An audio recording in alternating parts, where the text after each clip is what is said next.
WeatherBELL Analytics meteorologist Joe Bastardi, Go Salt Monday morning video. Only in the virtual world of meteorology can an air mass bring the all-time record low threat to Chicago, and it's snow all the way almost to the Gulf Coast in late January, and you hear pronouncements that winter is over.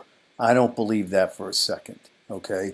The snow event is occurring now up in the lakes. A new one gathers prowess tonight in Mississippi and Alabama and heads northeastward. And you can see what we're looking at from this would be tomorrow morning at 7 a.m. through Wednesday morning at 7 a.m. Very close to the big cities. Now, what I think is going to happen in New York is it's going to rain and then thump snow and freeze up very quickly.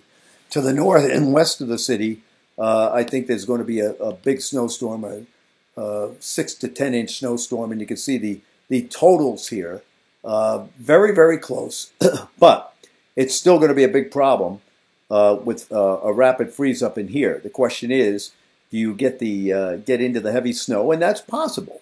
I mean, we're talking 25 to 50 miles now. So look how far we've come from last Friday when, there's no hope or whatever, to a snowstorm up the eastern seaboard here.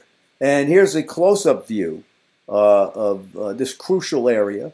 I know a lot of you are concerned. Right now it's a coating to an inch on the island and 1 to 2 or 3 across the city. You can see how close that is, and bitter cold comes in after it. By the way, Friday and Saturday, there could be a Friday night into Saturday and Sunday. This is sneaky. I was looking at the German model. There's all sorts of models. And it has a nice snowstorm coming across here in the back of the cold high. So that's possible. The European is weaker with it, as you can see here. Okay? So that's something to consider for the weekend. All right, so let's see. Here's the European ensemble. You can very definitely see the swath of snow that's coming tomorrow into tomorrow night here. Week 1. Week 2, it's coming back south again. All right? So look at these temperatures. All right? This is low temperatures tomorrow morning. That's not so bad. Wednesday morning, you're talking 20 to 25 below in Chicago, 0 all the way to northern New Jersey. Thursday morning, you're talking 25 to 30 below in Chicago on the European. And you can see temperatures 15 below 0 across northern Pennsylvania, 0 trying to get into New York City here. Again, it will be crucial if we have a snow cover in New York to get to 0. Point is, snow fighting operations are going to be hindered by wind and wicked cold, all right, behind us. And it's Friday morning, all right. So here's your week 1 temperatures and week 2. And this is what we call bounce back warm-up. I want to remind folks, December 83, it hit 0 in New York, and it rained 4 days later. 1980, wickedly, I think it hit 0 in New York. It rained 4 days later. The outbreak, the so-called polar vortex in Chicago, for instance. I think I have that sample up here, and I'll put it up in just a moment. It was in the 40s, 4 days later. But here we go with the GFS pushing the cold back again, which is what I believe will happen. And you see this? This is how you get the cold, stormy pattern in the east. You've got a transition going on now from what took us from January 10th. This pattern changed on January 10th, and it got cold, all right? It started snowing. It may not have snowed in your backyard, but there's been a foot of snow in D.C. since then.